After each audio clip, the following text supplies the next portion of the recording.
Em 30 de maio de 2019, era lançado um dos maiores filmes desse século. Seu nome, Parasita. O filme era dirigido por Bong Joon-ho, um diretor até então pouco conhecido, mas que já vinha ganhando espaço tanto em Hollywood como na Coreia do Sul por filmes como Expresso da Manhã e Hospedeiro. Esses filmes, apesar de suas abordagens distintas, apresentavam um elemento em comum: a crítica à desigualdade. Mas como um filme dirigido por alguém relativamente desconhecido se tornou o primeiro filme de língua não inglesa a ganhar 4 Oscars e a conquistar a aclamação generalizada do público e crítica,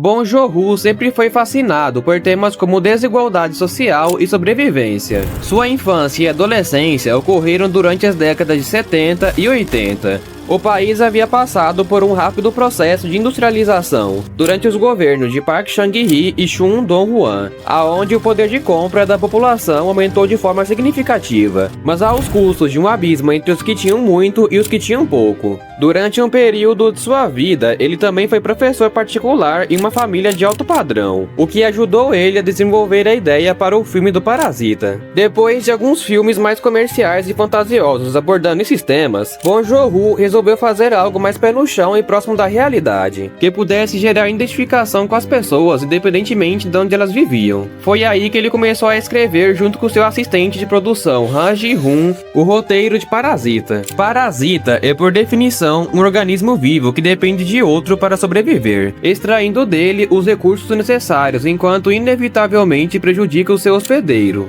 No filme, esse conceito é transportado de forma metafórica. A família Kim passa a ocupar gradualmente espaços dentro da própria casa da família Park. Aos poucos, eles não apenas se inserem naquele ambiente, mas passam a explorá-lo como fonte de sustento, estabelecendo uma relação de dependência que espelha com precisão a lógica de um parasita. Cada elemento do filme foi pensado com um propósito. Nada ali está por acaso, nem mesmo os detalhes que passam despercebidos à primeira vista. Tudo contribui para a construção da narrativa.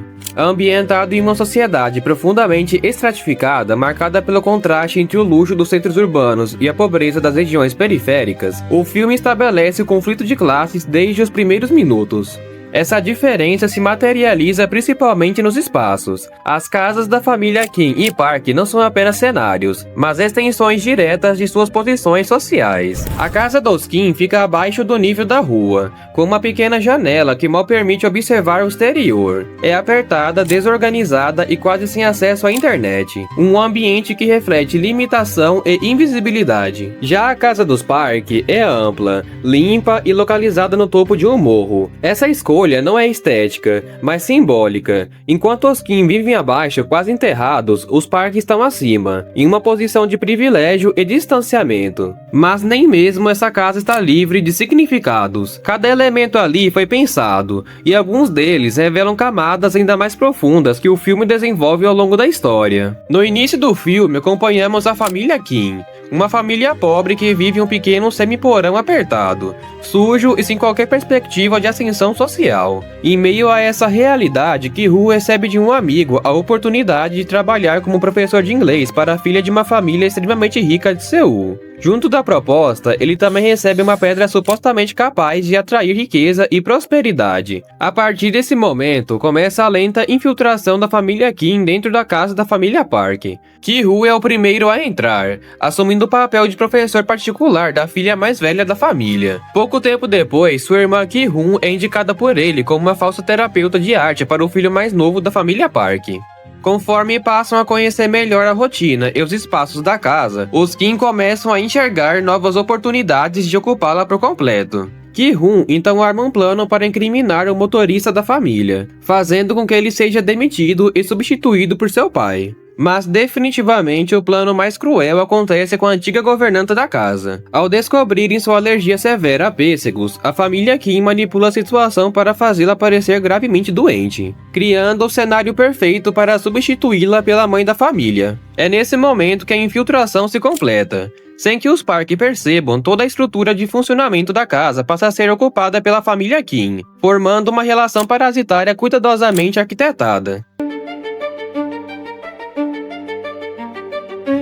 Até esse ponto do filme, a narrativa é construída de forma a fazer o espectador simpatizar com a família Kim. Afinal, eles vivem em condições extremamente precárias e subalternas, presos em um semiporão apertado e sem qualquer perspectiva de ascensão social. Dentro desse contexto, a infiltração na casa dos Park parece quase justificável diante do conforto e da riqueza que aquela família representa. E é justamente através dos espaços que Parasita constrói esse contraste. Enquanto os Kim vivem praticamente abaixo da terra, os Park ocupam uma casa localizada no topo de um morro, uma escolha simbólica que reforça visualmente a distância social entre as duas famílias. Mas a casa dos Park não foi escolhida aleatoriamente. Diferente de filmes que utilizam mansões reais como a Hartley Castle, usada em diversas produções hollywoodianas, Bong Joon-ho decidiu construir toda a residência do zero para o filme, a fim de ter total controle narrativo da história. A casa foi projetada para transmitir sofisticação, poder e isolamento.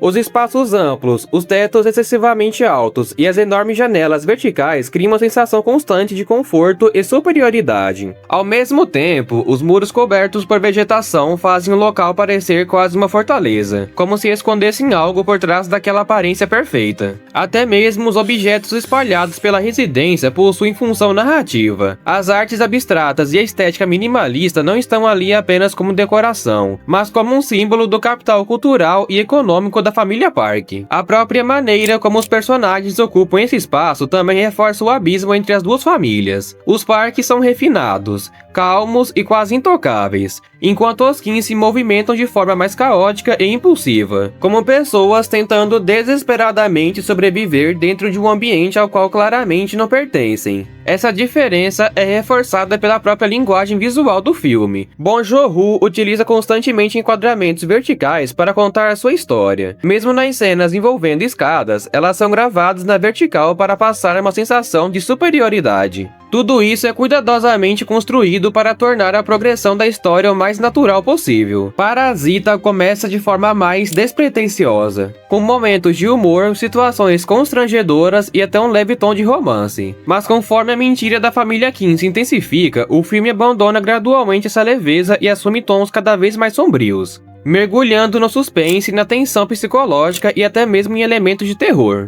A infiltração da família Kim, que inicialmente parecia engenhosa e até divertida, começa lentamente a revelar suas consequências. Esse ponto de ruptura acontece quando é descoberto um bunker secreto abaixo da casa dos Park. Lá vive escondido o marido da antiga governanta, sobrevivendo de forma quase animalesca, isolado do mundo e dependente dos restos de comida deixados pela família Park. E é aqui que o filme amplia ainda mais a sua crítica social. A partir desse momento, a disputa deixa de ser apenas entre ricos e pobres. Agora os próprios pobres entram em conflito entre si, tentando proteger seus pequenos espaços dentro daquela estrutura desigual. Os Kim e a antiga governanta passam a disputar poder, segredos e sobrevivência, usando uns aos outros como ameaça constante. Toda essa tensão explode em um terceiro ato caótico e brutal. Após escapar do bunker, o marido da governanta assassina Ki-hoon durante a festa organizada pelos Park, destruindo completamente o plano da família Kim e revelando a violência inevitável gerada por aquele sistema social. No fim, Parasita deixa claro que dentro daquela estrutura, os pobres não conseguem destruir o sistema que os oprime, apenas acabam destruindo uns aos outros. Com um orçamento de apenas 13 milhões de dólares, Parasita arrecadou impressionantes 377 milhões ao redor do mundo, vencendo a principal categoria do Oscar e se tornando a primeira obra de língua não inglesa a ganhar o prêmio de melhor filme. E antes disso já havia sido ovacionado por 8 minutos no Festival de Cannes, vencendo a Palma de Ouro por decisão unânime. Mas o ponto aqui não é falar da genialidade técnica de Parasita, você já sabe disso. O mais interessante é entender por que uma história tão específica da Coreia do Sul conseguiu gerar identificação no mundo inteiro. Assim como o Brasil, a Coreia do Sul era um país extremamente pobre há poucas décadas atrás. Seu rápido processo de industrialização durante uma ditadura trouxe crescimento econômico acelerado, aumento da produtividade e modernização. Mas junto desse desenvolvimento também surgiu uma concentração brutal de renda, desigualdade social extrema e uma competição cada vez mais agressiva por sobrevivência. E é justamente dessa realidade que nascem muitas obras sul-coreanas contemporâneas. Não apenas Parasita, mas também Round Six e diversos filmes da carreira de Bong Joon-ho exploram constantemente personagens esmagados por dívidas, pressão econômica e desigualdade estrutural. Em Round Six, um grupo de desesperados arriscam suas próprias vidas em troca de ganharem alguns milhões de dólares para sobreviverem. Em Parasita, essa disputa assume uma forma diferente, mas igualmente cruel. A família Kim e o homem escondido no bunker não estão lutando apenas por dinheiro, mas por espaço, dignidade e sobrevivência dentro de um sistema que os coloca constantemente uns contra os outros. E talvez seja exatamente por isso que Parasita tenha se tornado um fenômeno mundial, porque sua crítica não pertence apenas à Coreia do Sul. Ela reflete um contexto global cada vez mais comum: aumento da desigualdade, concentração de renda, jornadas exaustivas de trabalho e pessoas tentando sobreviver em um sistema onde subir socialmente parece quase impossível. Em muitos aspectos, as condições de vida da classe trabalhadora hoje são semelhantes às vividas pelos trabalhadores do século XIX, que lutaram por direitos mínimos e dignidade. Sob uma ótica, Parasita representa a lei do mais forte, aonde quem luta mais e se mostra mais forte se sobressai sobre o seu inimigo, deixando o adversário completamente derrotado, enquanto você desfruta de um pouco de conforto que você lutou apenas para não morrer.